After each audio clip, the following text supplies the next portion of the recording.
Hello everyone, welcome to C++ course on code mode. इससे पहली वाली क्लास के अंदर हमने देखा था हमारे एरे होते क्या हैं, और आज की इस क्लास में हम वन डायमेंशनल एरे के बारे में पढ़ेंगे। उसको बनाते कैसे हैं, उसके अंदर डेटा कैसे स्टोर होता है, ये सब चीज़ों को अच्छी तरह से पढ़ेंगे। तो सबसे पहले अगर हम इस इमेज को देखें, इसके अंदर हमारे पास एक एरे दे रखा है जिसके अंदर हमारे पास 6 एलिमेंट्स हैं। तो एरे के अंदर जितना हम डेटा स्टोर करते हैं, जितने वेरिएबल्स स्टोर करते हैं, उनको हम एलिमेंट्स बोलते हैं। तो इसके अंदर हमने 1, 2, 3, 4, 5, 6 हमने 6 वेरिएबल को स्टोर कराया है। तो मतलब हमारे एरे के अंदर 6 एलिमेंट्स हैं। तो जो हमारा पहला एलिमेंट होगा वो हमारा 0 इंडेक्स पे होगा।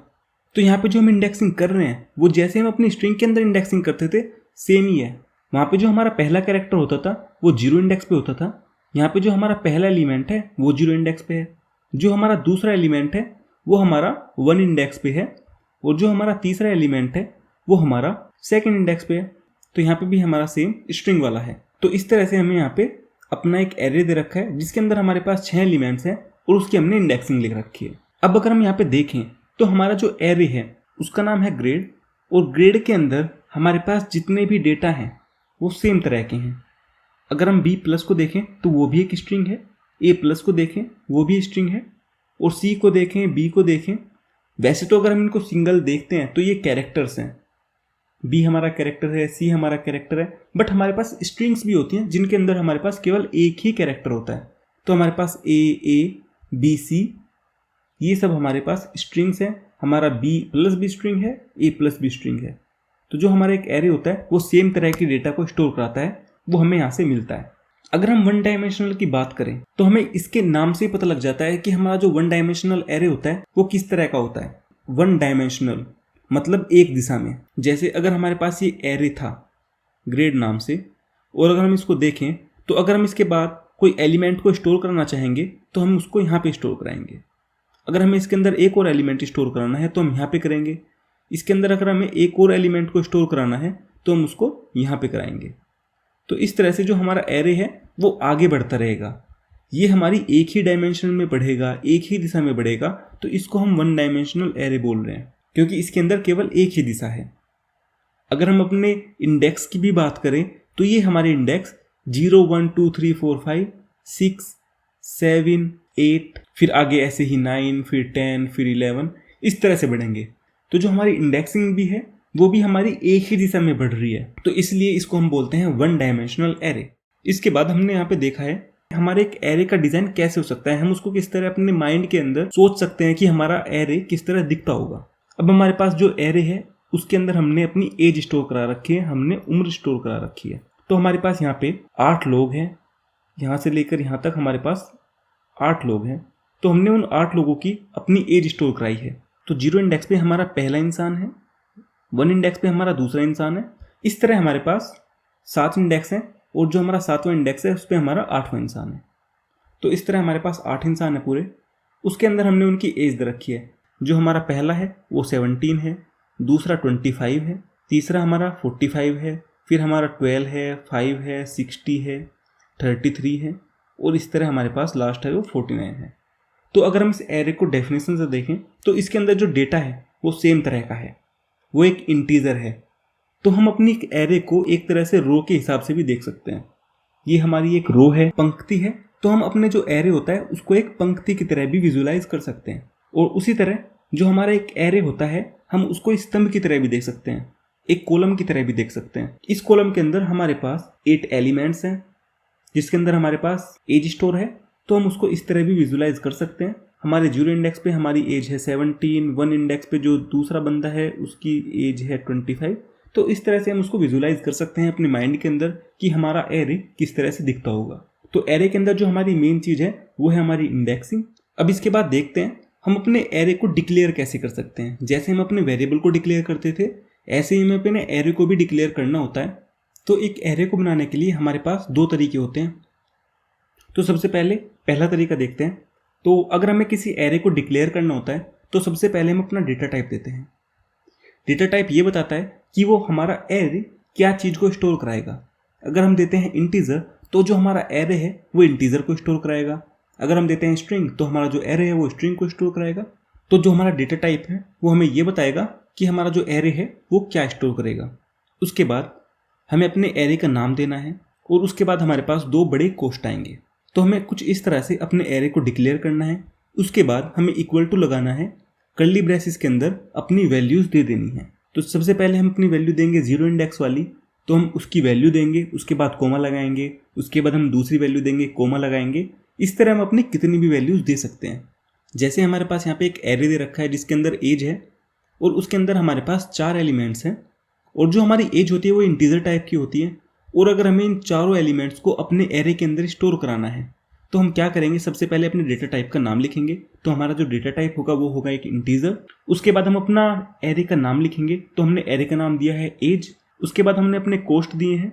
उसके बाद हमने इक्वल लगाया, अपने कर्ली ब्रेसेस के अंदर अपनी एरे की वैल्यूज दे दी। तो हमने यहाँ पे 12 लिखा, उसके बाद कोमा लगाया, उसके बाद 25 लिखा, फिर कोमा लगाया, 9 लिखा, कोमा लगाया, 11 लिखा और कोमा लगाया और लास्ट में उसके बाद सेमी कोलन लगा दिए, जिस तरह हम अपने वेरिएबल डिक्लेरेशन में करते हैं। तो इस तरह से हमने एक एरे बनाया जिसके अंदर हमारे पास 4 एलिमेंट्स हैं। इसका एक दूसरा तरीका भी है, जो हमारा बड़ा कोष्ठ होता है उसके अंदर हम अपने एरे का साइज देते हैं। एरे का साइज वो होता है जितने एरे के अंदर हमारे पास एलिमेंट्स होते हैं। इस एरे के अंदर हमारे पास 4 एलिमेंट्स थे, तो जो हमारे एरे का साइज होगा वो 4 होगा। तो यहाँ पे हम अपने एरे का साइज भी दे सकते हैं। ये हमारे ऊपर है, हम एरे का साइज देना चाहते हैं या नहीं देना चाहते। इसके बाद हमारे पास दूसरा तरीका है। यहाँ पे हमने क्या किया है, अपना डेटा टाइप लिखा है, उसके बाद हमने अपने एरे का नाम दिया है और जो हमारे कोष्ठ हैं उसके अंदर हमने अपने एरे का साइज दे दिया है। उसके बाद हमने लगा दिए हैं सेमी कोलन। तो अगर हमें कुछ अपना एरे इस तरह से लिखना है और हम साथ साथ जैसे हमने यहाँ पे वैल्यू दी है हमें वैल्यू नहीं देनी, तो हमें यहाँ पे अपने एरे का साइज लिखना पड़ेगा। यहाँ पे हम पे डिपेंड करता था, अगर हमें अपने एरे का साइज देना है तो हम दे सकते थे, अगर नहीं देना है तो नहीं दे सकते थे, क्योंकि इसके बाद हम अपनी तुरंत वैल्यूज दे रहे थे। बट अगर हमें अपनी वैल्यूज को नहीं देना है, हमें अपनी वैल्यूज को बाद में देना है, तो हमें अपने एरे का साइज देना पड़ेगा जब हम उसको डिक्लेयर करेंगे। तो जैसे हमने यहाँ पे अपने एरे को डिक्लेयर किया तो हमें वहाँ पे अपने एरे का साइज देना है।